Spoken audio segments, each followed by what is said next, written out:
بسم الله الرحمن الرحيم. بسم الله الرحمن الرحيم.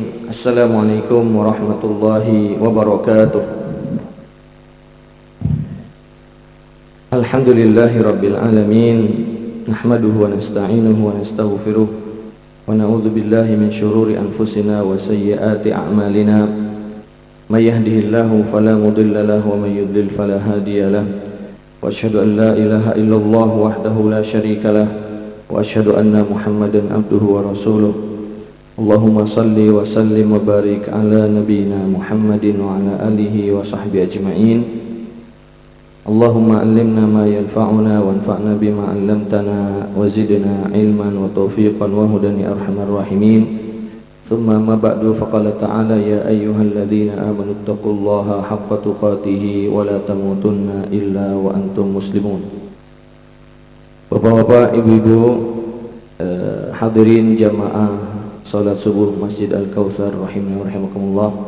Alhamdulillah, puji serta syukur kepada Allah Subhanahu wa taala, di mana Allah Subhanahu wa taala masih memberikan kita taufik dan hidayahnya sehingga kita bisa melaksanakan salat subuh berjamaah di tengah rintikan hujan. Insyaallah tidak menghalangi kita untuk mendapatkan berbagai macam pahala. Mudah-mudahan langkah kita, salat subuh kita, ibadah-ibadah kita yang lain dan zikir dan lain sebagainya diterima oleh Allah Subhanahu wa taala, dan mudah-mudahan Allah Subhanahu wa taala menambahkan ilmu yang bermanfaat buat kita semuanya. Jamaah sekalian rahimakumullah, salawat dan salam semoga terlimpahkan kepada baginda Rasulullah sallallahu alaihi wasallam serta keluarganya, sahabatnya dan juga pengikutnya hingga akhir zaman.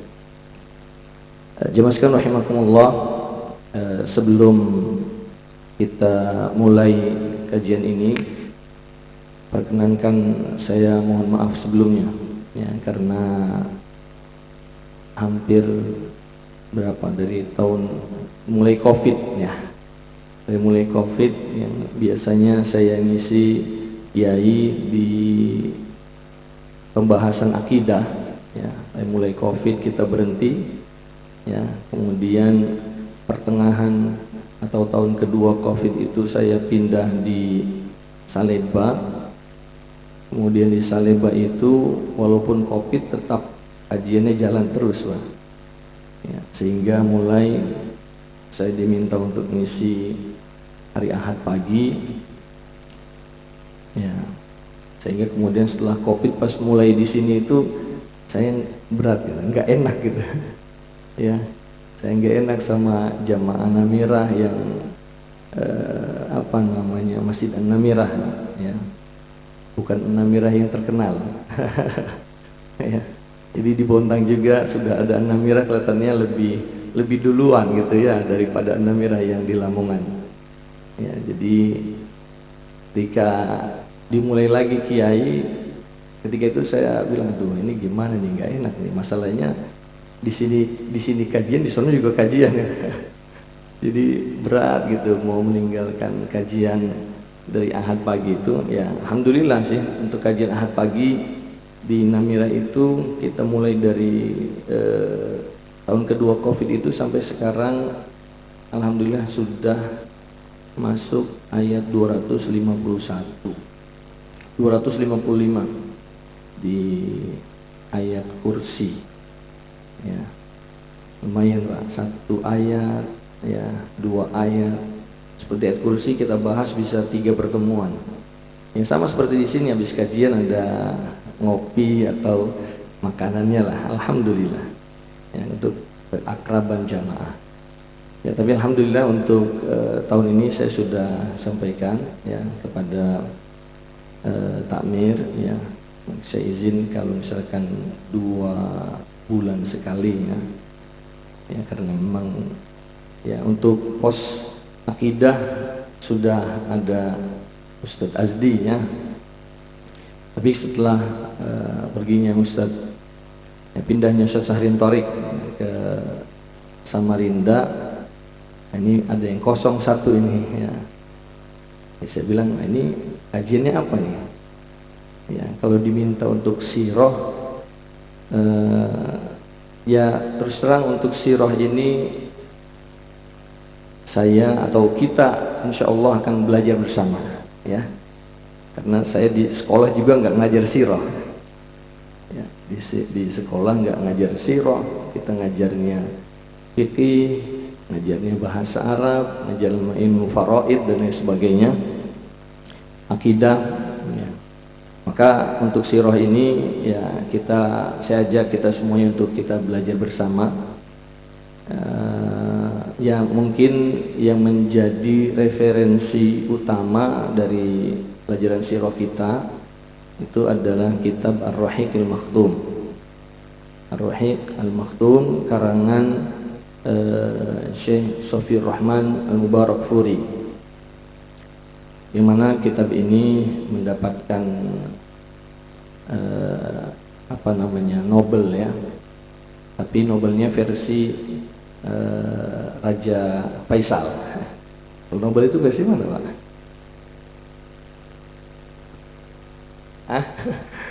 Saya nggak tahu. Pokoknya dia mendapatkan Nobelnya versi Raja Faisal. Ya, disebut sebagai penulisan sejarah yang terbaik zaman itu. Ya, beliau orang India, Pak. Orang India, ya, tetapi bisa menulis sirah Nabawiyah dengan bahasa Arab dan menjadi yang terbaik, ya. Tentunya juga kita ambil juga, ya, referensinya adalah kitab-kitab yang berkaitan dengan sirah Nabawiyah, durus wa ibar, ya. Kita ambil durusun wa ibar, durus, ya, pelajaran-pelajaran, wa ibar dan ibrah-ibrah. Seperti misalkan kitab Syekh Mustafa, Dr. Mustafa As-Sibai, atau juga Syekh Muhammad Ramdan Al-Buti, yang beliau ketika masa Ingan Suriah itu, kemarin perang di Suriah, beliau termasuk yang terbunuh, ya, Syekh Muhammad Ramdan Al-Buti. Kemudian juga ada Sirah wa Ibar, Sirah Nabawiyah Sirah wa Ibar yang karangan Dr. Abdul Aziz Az-Zaid, ya. Kemudian juga ada Sirah Nabawiyah Durus wa Tarikhiyah wa Tahlil karangan Syekh Muhammad As-Salabi.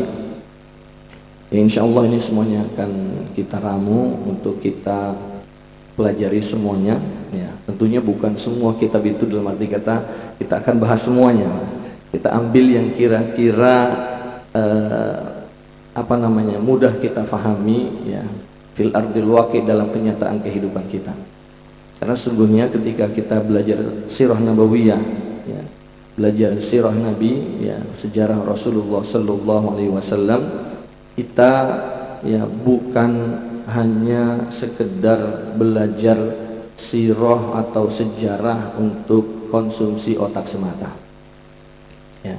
Tetapi, ya, di dalam sirah Nabawiyah itu penuh dengan berbagai macam pelajaran, ya, yang perlu atau patut kita ambil. Maka untuk muqaddimah sebagai pembukaan dari pelajaran kita tentang sirah Nabawiyah ini, ya, saya ambil judul utamanya yaitu mendulang faidah dari sirah Nabawiyah, ya.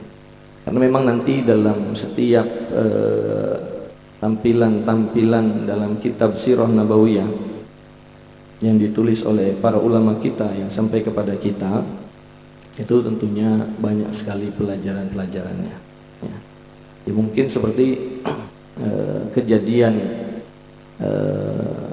perang Badar misalkan, ya. Selain daripada kita mengetahui misalkan sebab-sebab perang Badarnya, kemudian juga berapa jumlah atau terjadinya di mana, tahun berapa, kemudian berapa jumlah pasukan kaum muslimin dan berapa jumlah orang-orang kafir, ya. Kemudian strategi perang dan lain sebagainya, ya, tentunya yang paling utama dalam menyampaikan sejarah tersebut adalah apa saja pelajaran-pelajaran yang dapat kita ambil dari perjalanan atau terjadinya perang Badar. Baik, jamaah sekalian rahimakumullah, sini Laptop saya nggak bergerak ini Pak. Hanya saya nggak tampilkan. Nggak muncul ini. Alhamdulillah. Udah muncul ya. Alhamdulillah. Alhamdulillah. Baik.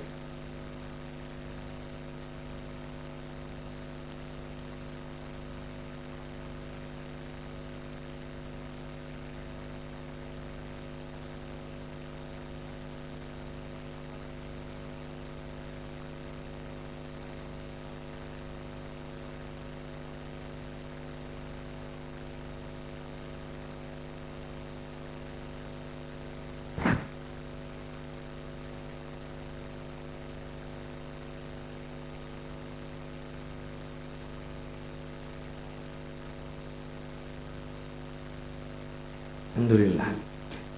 Baik, sebelumnya kita masuk dulu kepada kita baca ayat ya, dari surat At-Taubah ayat terakhir. A'udzu billahi minasyaitonir rajim. Laqad ja'akum rasulun min anfusikum azizun 'alaihi ma 'anittum harisun 'alaikum bil mu'minina raufur rahim. Ayat terakhirnya fa in tawallaw faqul hasbiyallahu ila akhir ayat. Jadi ayat 2 ayat terakhir dari surat At-Taubah.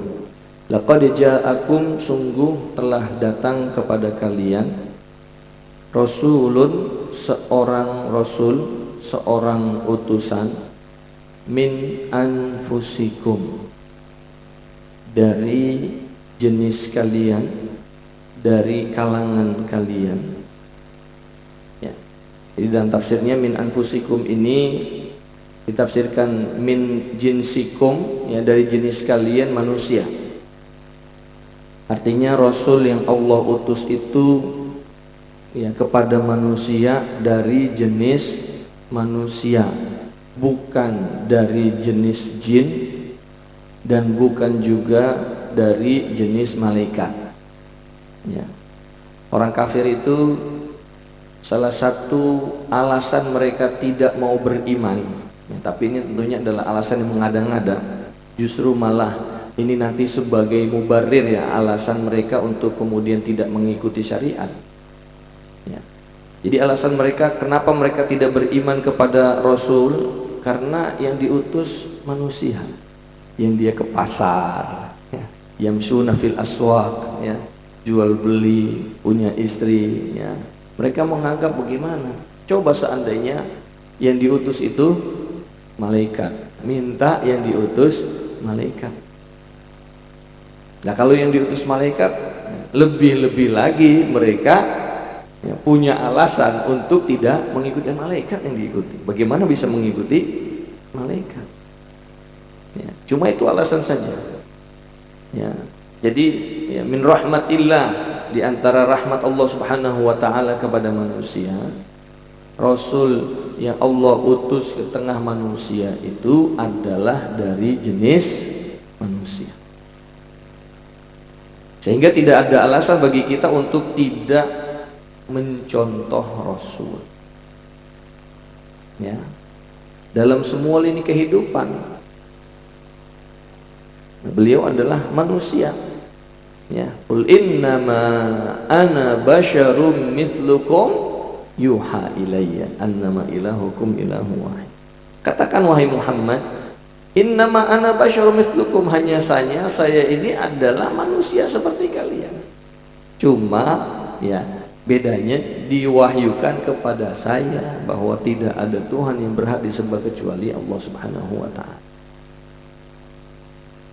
Jadi manusia, basyar, manusia ya, otomatis kalau manusia ya dia makan, dia minum, dia punya istri ya kan, dia ke kamar mandi ya, semua lini kehidupan manusia. Maka di dalam pelajaran usul fiqh ya, ketika melihat teks Al-Quran ataupun hadis, lalu kemudian para ulama mengambil kesimpulan dari Al-Quran ataupun hadis tersebut ya, itu didapati hanya sedikit sekali yang menjadi khususiyatur Rasul sallallahu alaihi wasallam. Sangat sedikit yang menjadi pengkhususan buat Rasulullah tok. Artinya umat tidak disyariatkan itu, hanya buat Rasulullah saja. Dan itu kesimpulan bahwa syariat ini atau tata cara ini itu adalah untuk Rasulullah saja. Itu serapannya atau kajiannya amat sangat ketat, Pak. Sampai kesimpulan bahwa ini hanya untuk Rasul saja. Itu kesimpulannya sangat ketat. Tidak kemudian ini khusus buat Rasul, banyak banget, tidak. Karena al-aslu fi, asalnya adalah untuk dicontoh. Jadi para ulama ketika kemudian mengatakan bahwa ini khusus buat Rasulullah, itu perangkatnya banyak, Pak. Dan itu sangat sedikit. Contoh sedikit apa, Pak? Menikah lebih dari 4 orang. Artinya dalam satu ikatan pernikahan dalam satu masa, itu hanya Rasulullah yang boleh lebih 4 orang. Kalau umatnya boleh nggak, Pak? Boleh, tapi gantian tuh, kan? Jadi misalkan sudah 4, wah ini pengen lagi yang kelima, ya ceraikan yang 1. Tapi jangan mudah-mudah seperti itu, Pak, ya. Naudzubillah, bukan kemudian bahwa kita menggampangkan, kita ingin seperti Rasulullah 9 atau 11 gitu kan. Kemudian yang kemudian ada gonta-ganti gitu, jangan. Ini juga tidak diajarkan Rasulullah sallallahu alaihi wasallam tentunya, untuk seperti itu, memudah-mudahkan untuk kemudian cerai dan lain sebagainya. Jadi dalilnya banyak untuk bahwa hanya Rasulullah yang boleh lebih dari itu. Jadi kalau ada kemudian ada saja kan termasuk Indonesia gitu ya, atau bahkan kiai mungkin atau ustadz yang ternyata istrinya lebih dari 4. Nah, karena itu mungkin salah dalam mengambil kesimpulan yang tidak sebagaimana para ulama mengambil kesimpulan. Dia menganggap bahwa masna wa thulatsa wa ruba itu bukan 2, 3, 4, tapi 2, 2, 3, 3, 4, 4. Berapa itu? Banyak. Kalau digabung 2 tambah 3 tambah 4.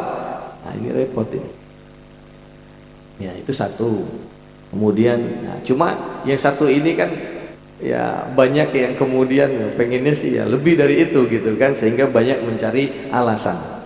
Tapi yang satu lagi nggak mau, sedikit, mungkin sangat-sangat sedikit yang kemudian mencoba untuk mencontoh, padahal itu adalah khusus buat Rasulullah SAW, yaitu puasa wisol.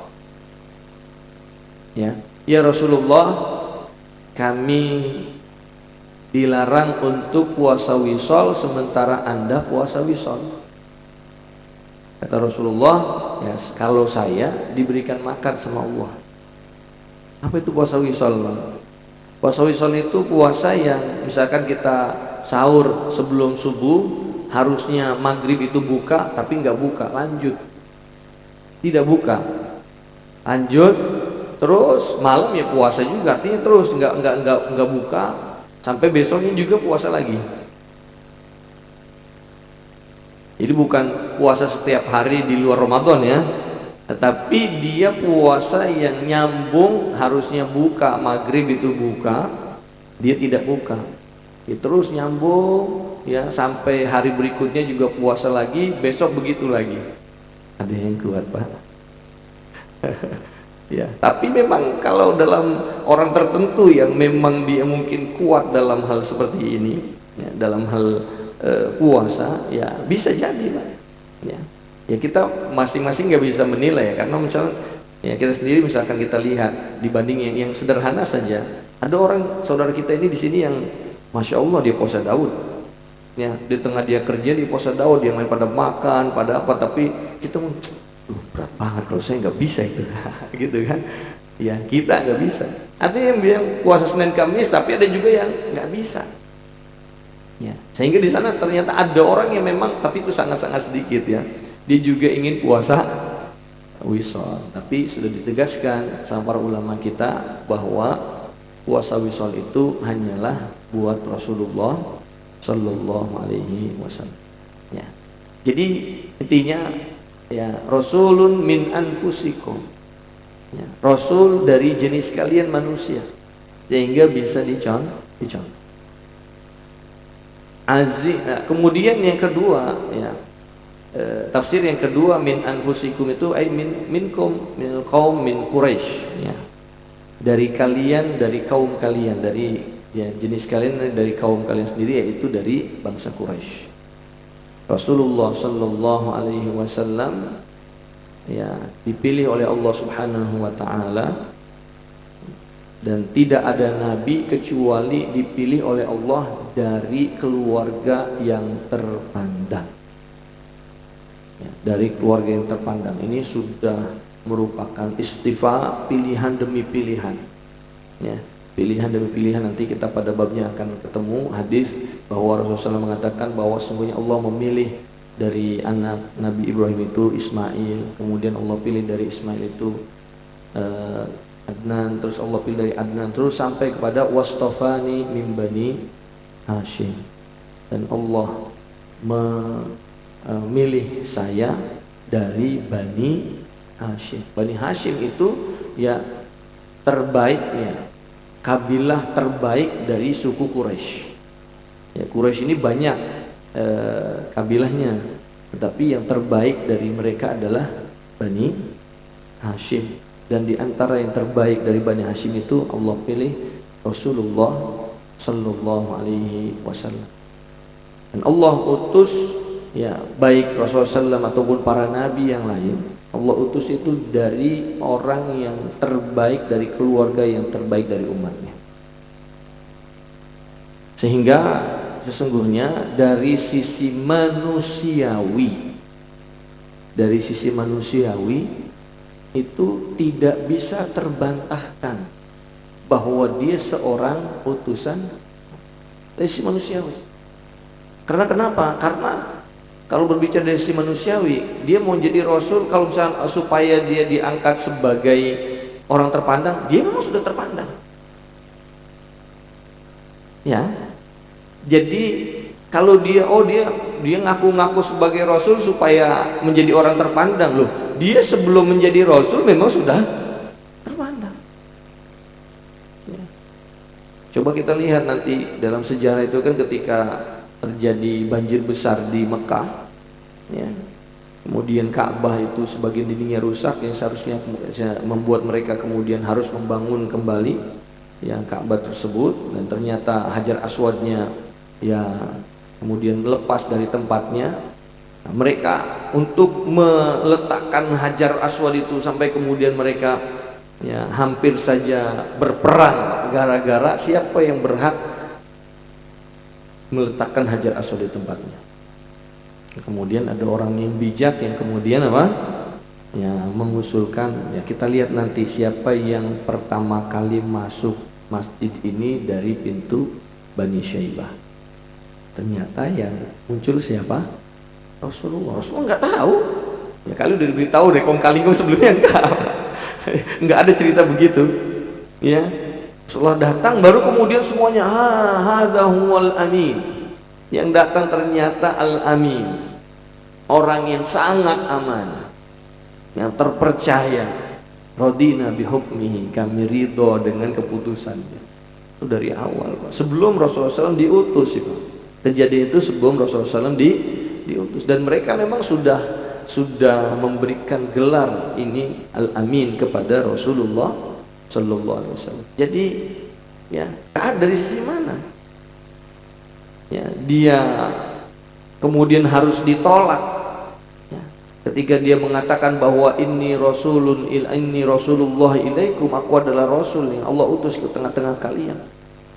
Ya, kalian tahu nasabnya seperti apa? Orang nasab yang terbaik, orang yang terbaik di antara kalian. Ya, dari sisi akhlak misalkan, Sisi akhlak nggak ada cacat sedikit pun, Pak.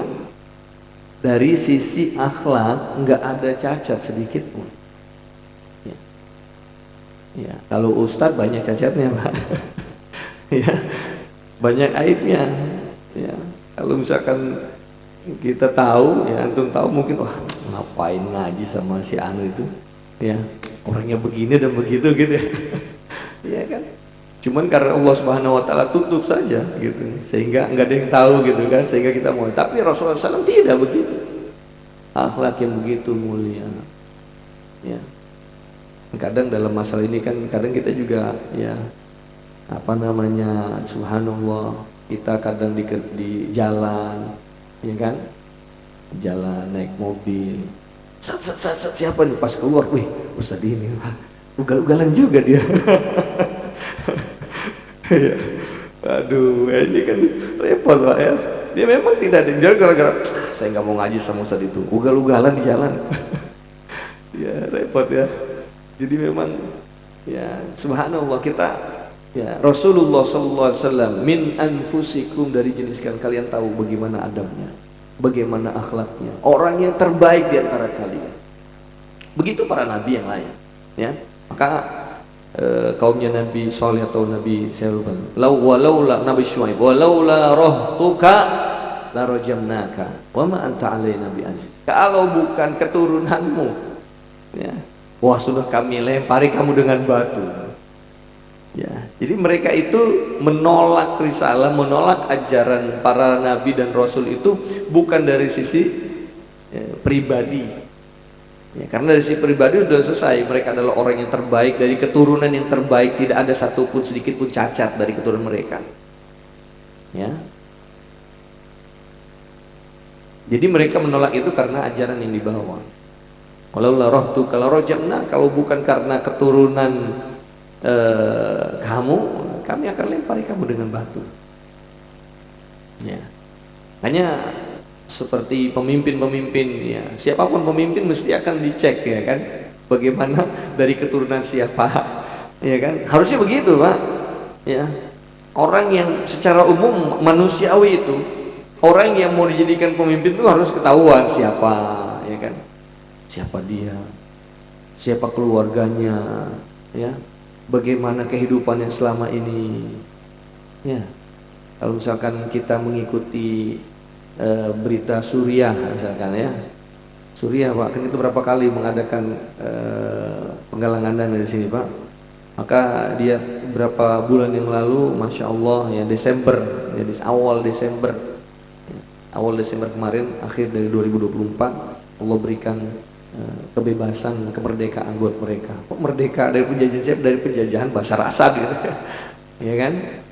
Siapa pemimpinnya sekarang, Pak? Hah? Wah, itu kan Suriah jauh banget. Dia jauh di mata, dekat di hati. Ya, karena itu adalah negeri yang Allah berkahi juga. Ya. Jadi dia bukan hanya Suriah, tempat yang lain juga adalah, kalau di mana dia adalah negeri kaum muslimin yang tadinya yang kaum muslimin ditindas, dijajah, dihina, yang kemudian Allah menangkan. Ya, itu kita harus berbahagia. Sebagaimana mereka menderita, kita menderita. Begitu ketika mereka bahagia, kita ikut bahagia. Alhamdulillah, takbir, bahkan ya kita, ya, Ustaz Bahtiar Nasir itu ya apa, tasyakuran gitu kan, tasyakuran. Ya, kita di pondok juga masih kemarin tasyakuran, bikin kunafa ya. Saya gimana, saya tasyakuran saya, ya. Jadi ya, siapa, Ahmad Asyara, sebelumnya yang dikenal dengan Abu Muhammad Al-Jaulani, ini juga kan disorot sama media. Siapa dia? Ya, dulunya dia adalah ikut Al-Qaeda, ya kan, anak buahnya Osama bin Laden dan Ayman Al-Zawahiri. Ya, mudah-mudahan Allah memberikan syahid buat keduanya. Kemudian apa namanya, dia sempat bersentuhan sama ISIS, tapi kemudian memerangi ISIS. Dia sampai didetailkan siapa dia, bapaknya dia, kemudian tinggal di mana dulunya dan lain sebagainya. Itu sampai seperti itu, Pak. Jadi supaya tidak membeli kucing dalam karung sebagai pemimpin. Begitu, ditelusuri siapa keluarganya, wah kan. Begitu kita seharusnya, ya kan. Cuma kita di Indonesia ini ya, kadang mimpin ya harus penting, ya, nggak ngaruh lah gitu kan. Padahal pengaruh besar. Ya. Jadi ya, kita kembali pada pelajaran kita, ya, Rasulun min anfusikum. Ya, seorang utusan dari jenis kalian, dari kalangan kalian sendiri wahai orang Arab, ya, dari kalangan sendiri kalian sendiri wahai orang Quraisy, dan dia adalah orang yang terbaik dari kabilah Quraisy. Azizun alaihi ma anittum. Aziz, berat. Ya, aziz di sini artinya berat, bukan perkasa. Ya, jadi tergantung, ya, aziz itu kita tahu aziz. Al-aziz Allah maha perkasa, ya. Tapi aziz juga adalah aziz ini asir, berat. Ya, tergantung konteks, ya. Kalau kita belajar bahasa itu satu kata bisa jadi artinya beda, itu tergantung daripada konteks. Azizun, berat rasanya oleh beliau, ma'anitum, sesuatu yang memberatkan kalian, sesuatu yang menyulitkan kalian. Ini sifat Rasulullah Muhammad sallallahu alaihi wasallam. Rifqan bi ummatihi, sangat sayang kepada umatnya. Ya. Jadi kalau ada syariat Allah Subhanahu wa taala yang berat, itu bagi beliau juga berat. Kasihan umatnya.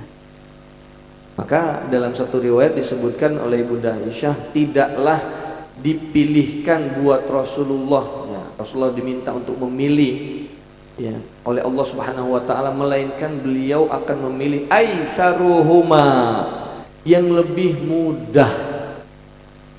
Jadi kalau ada syariat, di sana ada yang, ya, tata cara dalam beribadah, ada yang berat, ada yang sulit, ada yang berat, ada yang mudah, maka Rasulullah SAW akan memilih yang mudah.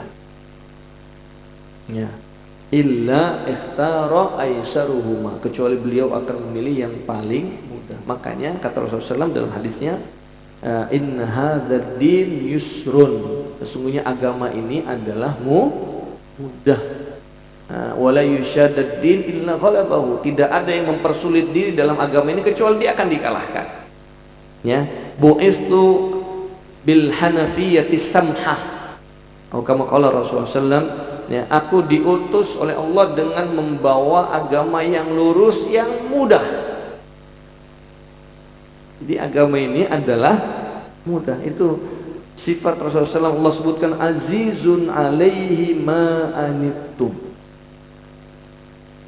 Ya, maka Masya Allah, agama kita ini syariatnya mudah. Taubat, ya, taubatan nasuha. Ya, taubat, kita beristighfar, ya, kita bertaubat pada Allah, minta ampun kepada Allah. Kemudian ini misalnya kita melakukan dosa besar gitu kan, taubatnya seperti apa? Nggak perlu kemudian harus motong kambing, ya, motong sapi, motong onta, ya kan? Taubatan nasuha seperti apa? Ya, dia menyesali perbuatannya, dia beristighfar pada Allah, dia menyesali perbuatannya, dan dia berazam untuk, perhatikan, berazam untuk tidak kembali lagi melakukan perbuatan itu. Berazam, bukan untuk tidak kembali, berazam artinya dia memang betul-betul punya tekad kuat untuk tidak kembali. Lalu kemudian dia kembali lagi, misalkan setelah dia berusaha dan ternyata terjebak lagi, ya dia bertaubat lagi, dan itu tidak dikatakan taubat sambel. Ya Pak, mudah Pak. Ya, sampai pun kalau misalkan orang itu melakukan kesyirikan, lalu kemudian dia mungkin belum tahu, ya, hukumnya itu, lalu kemudian melakukan kesyirikan, lalu kemudian dia tahu, dia taubat dan Allah terima taubatnya dengan mudah. Ya. Ya seperti itu, ya seperti itu. Nggak ada kerjaan yang lain. Ya, mungkin manggil orang berapa di satu kampung untuk makan gitu. Jangan ngada-ngada nanti ya, Anda tobat, iya, tapi gimana nih? Lalu kamu harus mengundang satu kampung ini makan-makan. Ya berat, nggak ada syariat itu. Mudah. Sehingga ya kita tidak kemudian ketika kita melakukan satu perbuatan dosa besar, ya Allah ampuni enggak ya? Diampuni enggak sama Allah ya gitu ya? Ya, diampuni Pak. Ya, diampuni. Ya, beda dengan kaumnya Nabi Musa alaihissalam, Bani Israel. Bagaimana mereka taubat dari syirik? Apa yang syariatnya? Saling membunuh. Ya. Faqtulu anfusakum dzalikum khairul lakum 'inda bari'ikum fataba. Maka bunuhlah diri kalian, maksudnya kalian saling membunuh, Pak. Kan setelah mereka melakukan perbuatan syirik, itu menyembah al-ijl, sapi yang dibuat oleh Samiri. Iya kan?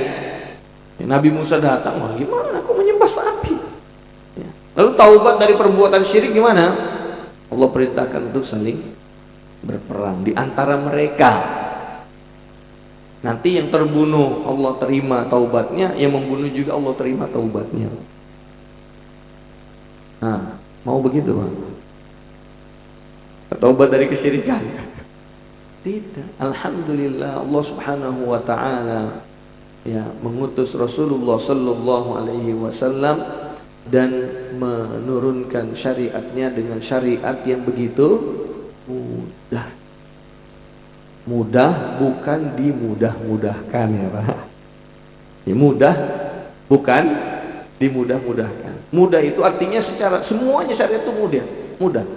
Ya, maka seperti misalkan kata Rasulullah SAW, laula an asyqa ala ummati la amartuhum bisiwak inda kulli shalah. Kalau tidak memberatkan umatku, maka aku akan wajibkan untuk bersiwak. Wajibkan untuk bersiwak setiap kali sholat. Nah, artinya karena ini sulit, maka hukum bersiwak sehingga menjadi apa? Sulit. Ya.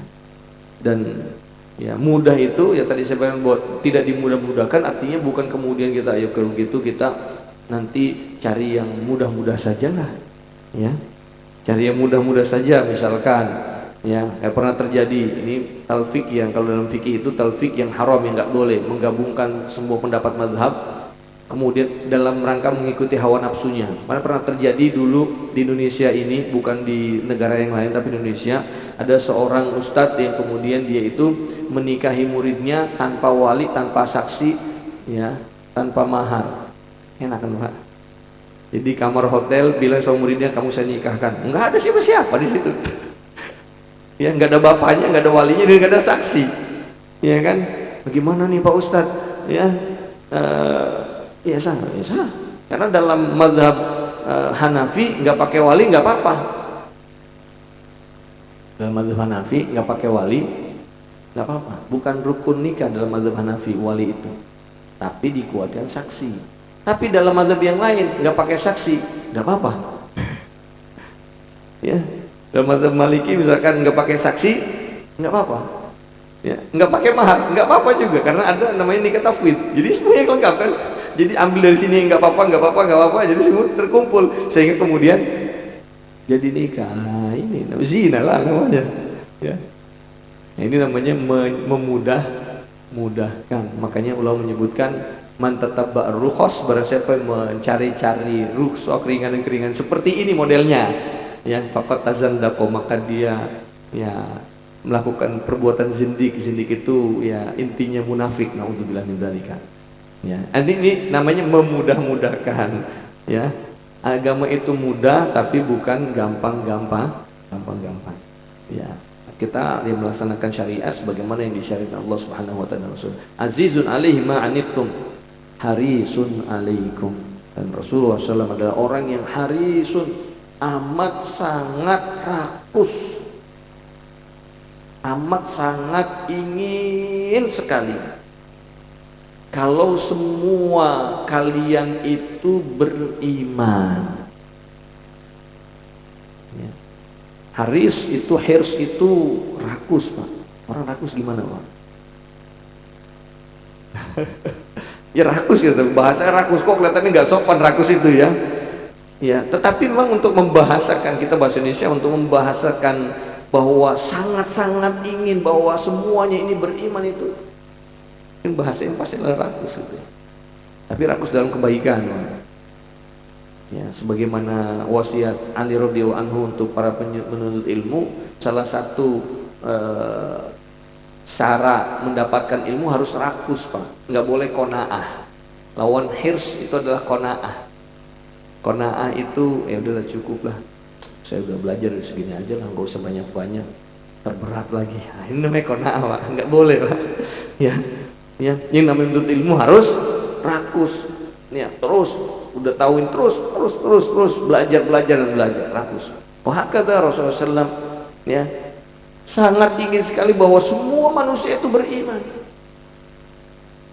Makanya dalam sabda Rasulullah SAW, ya, tazawwajul waludal wadud, fa inni mukathirun bikumul umam yaumal qiyamah.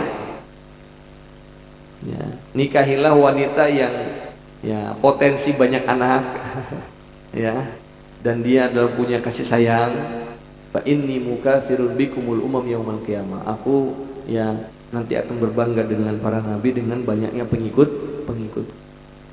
Dan Rasulullah SAW amat sangat menginginkan semua orang itu beriman. Maka ketika ya beliau Sallallahu Alaihi Wasallam memulai dakwahnya di Taif, kita tahu nanti kita akan belajar di Taif ya. Kalau nanti dulu Ustaz Syahrin itu sudah sampai di mana, Pak? Belum sampai. Hah? Ya mungkin saya gaya tentunya ya Ustaz Syahrin Torik ya orator ya, beda ya, nggak ngantuk ya. Kalau saya mungkin banyak ngantuk juga. Ya. Tapi saya berusaha untuk menampilkan sejarah itu ya runut dari saya upayakan runut dengan ya pegangan saya adalah Rahiqul Maktum ya. Nanti kita lihat terus kemudian kita ambil ininya gitu supaya memang sampai mudah-mudahan bisa sampai selesai ya Pak ya, sampai selesai, mudah-mudahan bisa kita sampai selesai mengkaji ya dari sebelum diutusnya Rasulullah SAW sampai kemudian beliau wafat, sampai kemudian kita membahas tentang jil generasi yang dibina oleh Rasulullah SAW selama 23 tahun. Seperti apa hasil dari pembinaan 23 tahun ya, satu generasi yang merubah wajah dunia gitu Pak ya kan, 23 tahun doang. Makanya Rasulullah SAW diempatkan orang yang nomor 1 paling berpengaruh oleh siapa itu? Siapa yang ngarang buku? Orang-orang barat, orang kafir ya kan ya. Orang yang pertama yang paling berpengaruh di dunia, yang paling nomor 1 ditaruh siapa? Rasulullah, padahal dia kafir. Kenapa? Karena memang ya 23 tahun kepemimpinan ya, hasil didikan yaitu para sahabat itu ya, sampai kemudian ya menguasai ya, zaman Khalifah Umar bin Khattab hampir sepertiga dunia ya, pengaruhnya besar ya, merubah wajah dunia gitu. Sampai kepada ya cahaya ini ya, rahmat ini sampai kepada kita di Bontang, ya, di Klaten, di Papua, di ya. Jadi ya insya Allah kita upayakan seperti itu. Ya. Baik, azizun alaihi ma anitum harisun alaikum. Rasulullah SAW ketika di Taif, kemudian ya, ini kan Taif, kenapa Rasulullah SAW ke Taif? Karena kan masih saudara, masih ada keturunan dari ibunya Sallallahu Alaihi Wasallam. Dia berharap mungkin di sana diterima kali gitu ya. Tapi sampai di sana beliau ternyata orang Taif itu sudah dengar berita ini, malah ngumpulin anak-anak kecil. Untuk ngapain? Nimpukin Rasulullah. Diusir dengan ditimpukin oleh anak kecil ya. Dan dibahasakan orang gila. Ya, itu kan ya, kalau kita melihat seperti itu, kita sebagai ya orang yang waras, manusia yang waras, yang penuh rasa kasih sayang, sangat marah kan begitu, orang yang baik dan lain sebagainya, apalagi malaikat gitu. Maka ketika Rasulullah SAW sedang beristirahat ya dari kejaran tersebut, malaikat menawarkan ya bantuan nih, kalau kamu mau ditenggelamkan, dibalikin gunung ini. Ya, Taif, siapa yang pernah ke Taif, Pak? Ya kan, ini di atas gunung itu, Pak. Ya, lewatin Hada, Syafa sama Hada itu Taif. Tinggi, dingin kalau di Taif ini. Musim panas di Mekah, di Taif dingin. Tapi apa kata Rasulullah? Ya, jangan. Saya masih berharap nanti dari keturunan mereka beriman kepada Allah Subhanahu wa ta'ala. Allahumma hdi, pada Rasulullah SAW, Allahumma hdi qaumi fa innahum la ya'lam. Ya Allah, berilah petunjuk kepada umatku, pada kaumku, karena sungguhnya mereka tidak. Harisun alaikum bil mu'minina raufur rahim. Ya, amat sangat sayang kepada orang-orang yang beriman. Baik jemaah sekalian rahimakumullah, kita baru membahas satu ayat. Sudah jam 6:17. Ya kan? Nah, jadi insyaallah nanti kita akan bahas tentang urgensi kenapa sih kita pelajari sirah. Satulah ya cuplikannya. Kenapa kita mau belajar sirah nabawiyah, Pak? Mau dengerin sebelum tidur gitu kan, supaya bisa tidur gitu ya. Ini bukan dongeng ya, bukan asatirul awwalin, bukan dongeng, tapi penuh dengan ibrah. Nah, di dalam Al-Quran Allah Subhanahu wa ta'ala banyak mengisahkan ya para nabi ya. Nabi Yusuf alaihissalam, kemudian Allah sebutkan dalam akhir surat Yusuf ya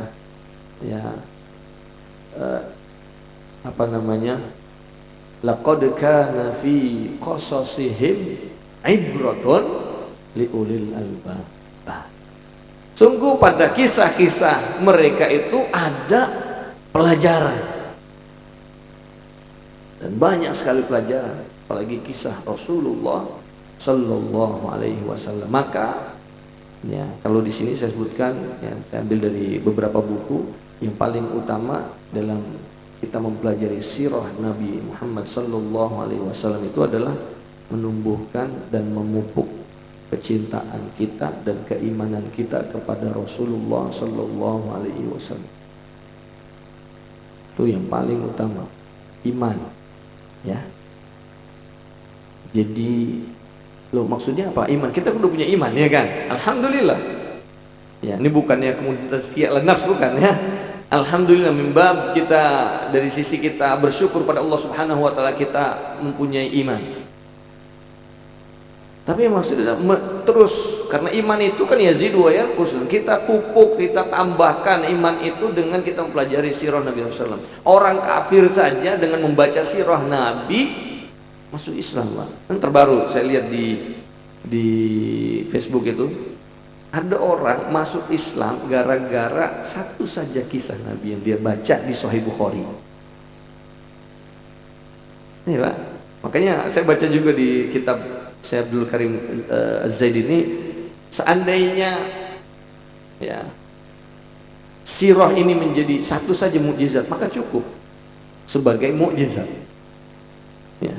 Karena orang baca sirah Nabi, kalau orang yang betul-betul adil, orang-orang yang betul-betul membersihkan dirinya, maka dia akan mendapati ini. Ya, dia akan beriman. Hanya satu itu. Ya, dia bilang begini, apa yang buat dia masuk Islam? Cuma satu ya, yang dia baca itu. Jadi ketika Rasulullah SAW, ketika wafatnya anaknya Rasulullah SAW, Ibrahim, Rasulullah punya anak 3 laki-laki, Al-Qasim, Abdullah, sama Ibrahim. Ya, semuanya wafat ketika masih kecil. Ya, kalau wafat sampai sudah menikah kan nanti repot loh. Nanti ada manusia mengangkat dia sebagai nabi kan begitu, ya. Kayak kita di Indonesia gitu kan, karena anaknya ustadz jadi ustadz juga, padahal dia nggak ngaji, dia nggak belajar, ya. Maka meninggal Ibrahim. Kan ketika itu bertepatan apa? Gerhana matahari, iya kan? Nah, orang-orang itu kan, wah, gerhana ini karena wafatnya anak Rasulullah. Tapi apakah kemudian Rasulullah, oh, iya siapa saya, kan begitu? Enggak begitu Pak. Ya, ini yang ditangkap oleh orang kafir yang kemudian dimasuk Islam itu, kalau pemimpin-pemimpin yang zaman sekarang ini memanfaatkan itu. Tapi Rasulullah kan tidak. Rasulullah naik mimbar kemudian inna syamsa wal qamara ayatun min ayatani min ayatillah. Matahari dan bulan itu adalah dua tanda kebesaran Allah. Kalau dia adanya gerhana matahari, adanya gerhana bulan itu bukan karena kematian seseorang atau kelahiran seseorang. Tidak ada sangkut pautnya. Maka kalau kalian mendapatkan gerhana matahari atau gerhana bulan, maka sholatlah. Kan gitu ya. Nah ini, hadis ini yang membuat kemudian dimasuk Islam. Dia bilang kalau orang-orang ya psikologi manusia kan, ini kan mau pengen ditokohkan ibaratnya gitu, maka ini kesempatan kan. Mau coba sampai mataharinya sedih Pak. Kayak masyarakat kita kadang ada yang meninggal si fulan pas hujan, wajar hujan ini sampai langit itu sedih juga dengan kematian dia. Padahal yang hujan ya hujan gitu kan. Apakah benar-benar karena kesedihan langit kemudian gara-gara meninggal si fulan? Wallah alam bisawab, kita tidak tahu ya. Tapi Rasulullah SAW, makanya dia kemudian masuk Islam. Sejarah, subhanallah. Ya, baik, jamaah sekalian rahimakumullah. Ya, tentunya ya menumbuhkan iman, ya memupuk kembali iman dan tentunya ada kecintaan kita kepada Rasulullah Sallallahu Alaihi Wasallam. Maka sebagaimana pepatah kita mengatakan tak kenal maka tak sayang. Lagi ya kan? Kalau kita nggak kenal, bagaimana kita mau sayang? Pak, sudah baca buku sejarah Rasulullah? Sudah habis? Buku apa? Ya, kebetulan saya sama seperti Bapak semuanya. Ya, baru cuma sekali saja menamatkan Rahiqul Maktum. Pengen coba 2 kali masih. Makanya nanti kita sama-sama baca lagi, ya kan? Ambil faedahnya insyaallah taala. Baik jemaah sekalian rahimakumullah, mudah-mudahan apa yang kita kaji ini bermanfaat. Insyaallah kita akan lanjutkan nanti pada urgensi atau pentingnya kita mempelajari ilmu sirah nabawiyah. Kemudian juga berikutnya nanti ada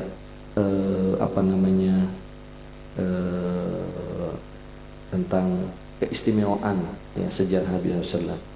Ya sekarang rahimakumullah, ya karena waktu sudah masuk pada pukul 6:23 ya.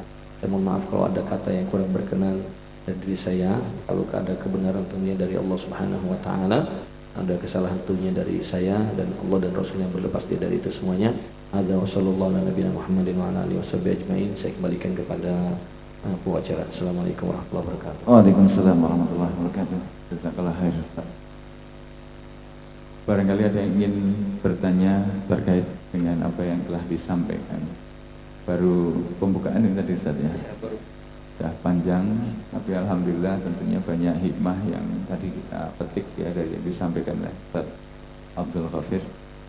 Ustaz, afwan, sebelum mungkin teman-teman ada yang tanya, sholat syuruk itu sebaiknya dikerjakannya pada waktu kapan Ustaz? Ini kan kita lihat jam di masjid kita ini kan ada waktu subuh, kemudian ada waktu syuruk, kemudian zuhur, asar dan seterusnya sampai isya. Kita itu di jam kita subuh saat ini pukul 5.00, syuruknya 6.18 Ustaz. Apakah begitu masuk 6.18 itu kita sudah diperbolehkan sholat syuruk ataukah seperti apa Ustaz? Baik, berarti ini bahasanya fikih ya. Iya. Jadi Allah alam bisawab. Jadi yang saya pahami dari pembahasan tentang sholat syuruk itu, yang pertama bahwa ketika matahari sedang terbit atau sedang tenggelam, ya sedang, termasuk ya kalau sedang tenggelam dan sedang terbit nggak boleh sama sekali sholat, ya. Itu mungkin sekitar berapa menit ya kalau matahari tenggelam atau terbit, ya. Matahari kan tenggelam bukan set gitu Pak, pelan-pelan set. Ya, silakan nanti datang, mungkin bapak-bapak yang rumahnya nanti di dekat dengan pusat observasi bulan, ya di Indonesia kan tempat observasi bulan tertentu. Tidak semua tempat bisa. Di Gunung Menangis nggak bisa, Pak. Ya. Misalnya seperti saya pernah datang di Jampang, ya Sukabumi, itu memang tempat observasi bulan. Ya, saya melihat secara jelas, ya. Atau mungkin bapak-bapak yang pernah dulu daki gunung lah, ada sunset, sunrise ya kan, dilihat itu kan nggak tiba-tiba hut gitu kan, hut gitu, pelan-pelan dilihat, ya. Kalau di Jampang itu laut, kemudian pelan-pelan matahari tenggelam, ya. Nah itu ketika dia dari mulai berada di atas lalu kemudian dia tenggelam seperti ini, itu sama sekali tidak boleh. Itu waktu yang mutlak, sholat apapun nggak boleh. Sholat apapun nggak boleh, Pak. Termasuk mengkodok sholat, kecuali di Masjidil Haram. Sholat mutlak boleh kapanpun, termasuk ketika sedang syuruk atau sedang terbit atau sedang terbenam. Kita tawaf atau sholat sunnah di Masjidil Haram kapan saja boleh. Sholat sunnah mutlak. Jadi habis asar, kalau kita di Mekah nih, habis asar orang ada sholat sunnah. Sholat sunnah mutlak boleh, Pak, nggak dilarang, Pak. Begitu selama ini dilarang ya. Nggak ada sholat habis asar. Ini kekhususan Masjidil Haram. Karena diambil dari hadis Rasulullah SAW mengatakan, wahai Bani Abdi Manaf, jangan kamu mencegah orang untuk tawaf mengelilingi Ka'bah, ya kapan saja waktunya. Nah, tawaf itu kan sholat, ya kan? Tawaf itu adalah sholat. Tapi memang kalau tawaf itu boleh ngomong gitu, kalau sholat nggak boleh, gitu saja. Ya. Maka karena tawaf boleh, maka sholat juga boleh. Itu yang dijelaskan oleh Dr. Labib Najib, ya Syafi'i, hafizahullah ta'ala. Ketika sedang atau ya ketika terbit atau terbenam nggak boleh. Ya. Kemudian khusus untuk kalau maghrib kan habis tenggelam sempurna azan, ya kan? Dan boleh sholat. Sallu qoblal maghrib, sallu qoblal maghrib, sallu qoblal maghrib liman syaa. Salatlah sebelum maghrib atau qobliyah maghrib. Setelah adzan qobliyah maghrib, kata Rasul 3 kali beliau mengatakan gitu, liman syaa, bagi siapa yang dikehendaki, siapa yang mau, bagi siapa yang mau. Dan ini hukumnya kalau dalam fikih sunnah rawatib ghairu muakkadah, rawatib yang tidak muakkad. Ya, sunnah mengiringi sholat fardu yang tidak muakkad. Tapi kalau terbit syuruk, ya, itu Rasulullah SAW memerintahkan kita, membolehkan kita sholat kalau sudah qaidu ramhin, sudah sebatas seukuran panah, tombak, gitu kan? Ya, jadi sholat syuruk itu, ya Allah a'lam bishawab, ini yang saya pahami ya. Silakan kalau mungkin ada ustaz lain yang berpendapat yang lain, ya, pemahaman dia, ya. Tapi saya tidak juga mengatakan ini bukan mazhab saya, Pak. Saya nggak punya mazhab. mazhab Syafi'i, ya kan? Ya, mazhab itu mazhab Syafi'i, Hambali, Hanafi, ya kita ikutin itu. Ya, yang saya pahami dari apa yang dijelaskan para ulama. Jadi ketika syuruk atau baru syuruk itu kita tidak boleh sholat. Nanti setelah ya qaidu ramhin sudah sebatas seukuran tingginya seukuran tombak, maka boleh kita sholat. Ya, di beberapa masjid saya lihat syuruk beda sama waktu sholat syuruk, gitu. Jadi ada syuruk sendiri, waktu syuruk, berarti ketika itu waktu matahari terbit. Tapi waktu sholat syuruk itu dikasih jeda sekitar 15-20 menit. Berarti kalau misalkan kita di sini syuruknya 6.18, maka ya mungkin kita mundurkan sedikit, ya, karena memang ada larangan ya menyerupai ibadahnya para penyembah matahari, ya. Matahari itu kan ketika para penyembah matahari ketika matahari tertenggelam mereka berdiri, ya. Kayak saya pernah dapat pelajaran di majelisnya Syekh Abu Bakar bin Jabir Al-Jazairi. Ya, kalau Bapak pernah punya dengar kitab namanya Minhajul Muslim, beliau ulama Jazair tapi tinggal di Madinah. Beliau ngajar dulu di Masjid Nabawi itu setiap malam habis maghrib kecuali malam Jumat, karena malam Jumat itu semuanya halaqah disedot sama Syekh Shinqiti. Nah, saya berapa kali ikutin majelis beliau itu. Salah satu yang saya masih ingat, wallahu bisawab, ini karena namanya kita dengar ngaji kan ya Pak. Tidak seperti sekolah. Kalau sekolah kan dites. Nanti benar nggak pemahaman kamu gitu ya kan? Kalau ngaji doang kan nggak pernah dites pemahamanku benar atau tidak. Gitu Pak ya. Ya, karena saya pernah dulu Pak waktu kuliah dites. Ya, pas dites saya merasa benar, ternyata salah. Kalau salah. Jadi pemahaman saya itu sudah terkontaminasi dengan pemahaman yang lain gitu kan. Ya. Sehingga pas saya jawab pertanyaan menurut saya benar, ya salah. Gitu. Itu kalau belajar di sekolah ya. Nah, saya ngaji di Syekh Abu Bakar bin Jabir Al-Jazairi berapa kali saja ketika di mahasiswa setahun di Madinah. Itu ya salah satunya saya dapetin. Nanti sekali lagi bahwa ini belum pernah direview sama beliau ya. Saya juga nggak pernah nanya dan sebagainya dalam masalah ini. Jadi yang saya tangkap ketika itu bahwa ketika matahari ya 15 menit sebelum matahari tenggelam atau 15 menit setelah matahari terbit ya, itu sama sekali dilarang untuk melaksanakan sholat apapun, termasuk sholat yang ada sebabnya, tahiyatul masjid. Nah, saya ya memahami itu sehingga saya kalau ke masjid datang kajian maghrib itu ya sebelum adzan ya duduk aja. Kata beliau jangan berdiri juga, karena berdiri ya sama aja dengan para penyembah matahari. Ya duduk aja udah. Ya, ini bukan karena tidak menghormati masjid, ya kan? Tetapi permasalahannya di sana ada nahi, ada larangan untuk menyerupai para penyembah matahari, ya. Sehingga kita ya nanti habis sudah adzan, udah masuk waktu baru kita sholat. Wallahu a'lam bishawab. Jadi untuk syuruk itu wallahu alam lebih enaknya, lebih baiknya ini khuruj minal khilaf. Kalau bahasa dalam usul fiqh, khuruj minal khilaf, kita keluar dari ya lebih aman ya kan.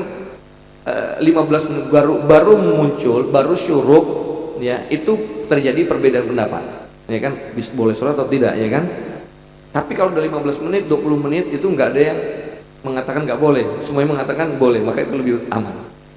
Wallahu a'lam bishawab. Baik, matur nuwun sangat Ustaz. Ya. Terima kasih, jazakallahu khairan katsiran. Ada lagi Bapak yang ingin bertanya? Cukup ya? Oh, satu. Saya pikir ke monggo. Terakhir ya. Assalamualaikum warahmatullahi wabarakatuh. Waalaikumsalam warahmatullahi wabarakatuh. Mohon izin bertanya Pak Ustadz. Tadi Ustadz ada bahas sedikit pindah madhab, atau lebih tepatnya mungkin mengambil dalil dari beberapa madhab. Nah, kasusnya tadi cuma pernikahan, cuma ini kasusnya beda Ustadz.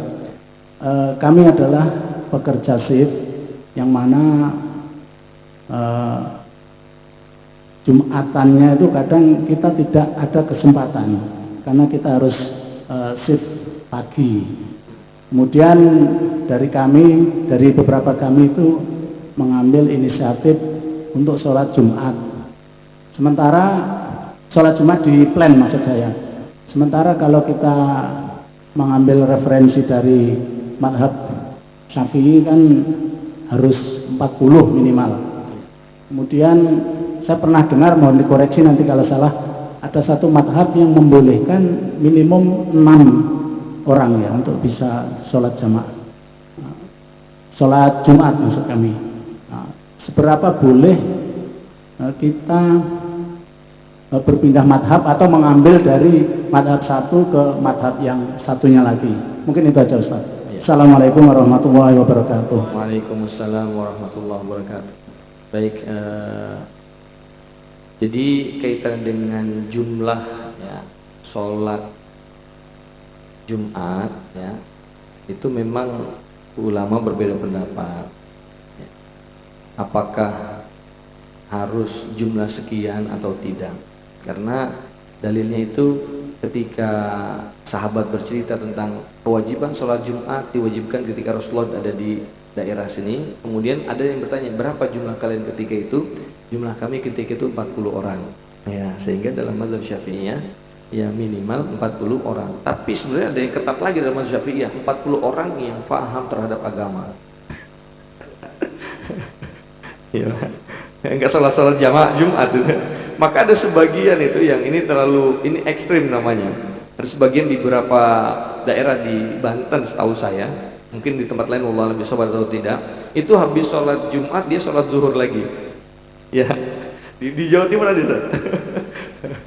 Kenapa? Karena memang menganggap ya yang faqih, yang paham terhadap urusan agama paling ustadz Pak Kiai, ustadz ini, ustadz nggak ada 40 orang, maka dia sholat zuhur lagi. Tapi ini sesungguhnya adalah hulu dalam hal ini, memahaminya terlalu berlebihan. Maka kita kembali kepada bagaimana pemahaman para, oke lah mungkin ini ustadz lokal gitu kan, kita lihat bagaimana ustadz-ustadz internasional dari kalangan mazhab Syafi'iyah, kita tanya mereka, iya kan? Dan tidak mengapa ya dalam hal ini ketika kita misalkan mengambil dari pendapat mazhab yang lain, karena sungguhnya dalam mazhab Syafi'i sendiri para ulama-ulama Syafi'iyah ya kadang juga beliau yang para ulama itu yang ngambil juga dari mazhab yang lain ketika dia mendapatkan dalilnya lebih kuat. Jadi di sini menggabungkan itu bukan menurut hawa nafsu, tapi menurut kajian ilmiah. Oh ini yang kuat ini. Makanya seperti Imam Ahmad itu kan, walaupun beliau adalah muridnya Imam Syafi'i, bukan mazhab Syafi'i, karena beliau adalah mujtahid mustaqil, sudah pada derajat mujtahid yang bisa berdiri sendiri, sehingga kemudian ada mazhab Hambali ya. Dan ada ulama menyebutkan yang dimaksud itu adalah istiqan, artinya selama kampung itu disebut kampung, berapapun orangnya, maka dia bisa mendirikan sholat Jumat. Kadang ada kampung di kilo-kilo sana, Pak, cukup, iya kan? Ya. Kalau di pondok kita di kilo 19 itu, ya santri aja yang sholat. Santri berapa orang gitu kan? Ya, sementara gitu. Apalagi pas lagi liburan, wah ini kita tutup lah sholat Jumatnya. Ya. Nah, jadi ada juga yang menyebutkan akal Jumat sekian dan sebagainya ya. Ya, kalau saya nggak tahu, malah kalau minimal 6 orang itu saya nggak tahu, wallahu a'lam. Ya, kalau memang ada pendapat ulama seperti itu, ya, misalnya yang penting ada khutbah, ya kan, ada imam, ya kan, jangan dia yang khutbah, dia yang imam, dia yang makmum juga, berarti sendiri kan, berarti ya nggak wajib dia salat Jumat, ya. Apakah cukup 3 orang, ya kan, berarti kan ada yang imam, ada yang imam dia khutbah, ada yang azan gitu kan. Nah, sisanya satu ya makmum dia, asli makmum dia, nggak jadi jabatan yang lain gitu kan. Ya, kalau seperti itu wallahu a'lam bishawab. Ya, mudah-mudahan ya itu juga merupakan bagian daripada apa yang Allah Subhanahu wa taala bolehkan. Ya.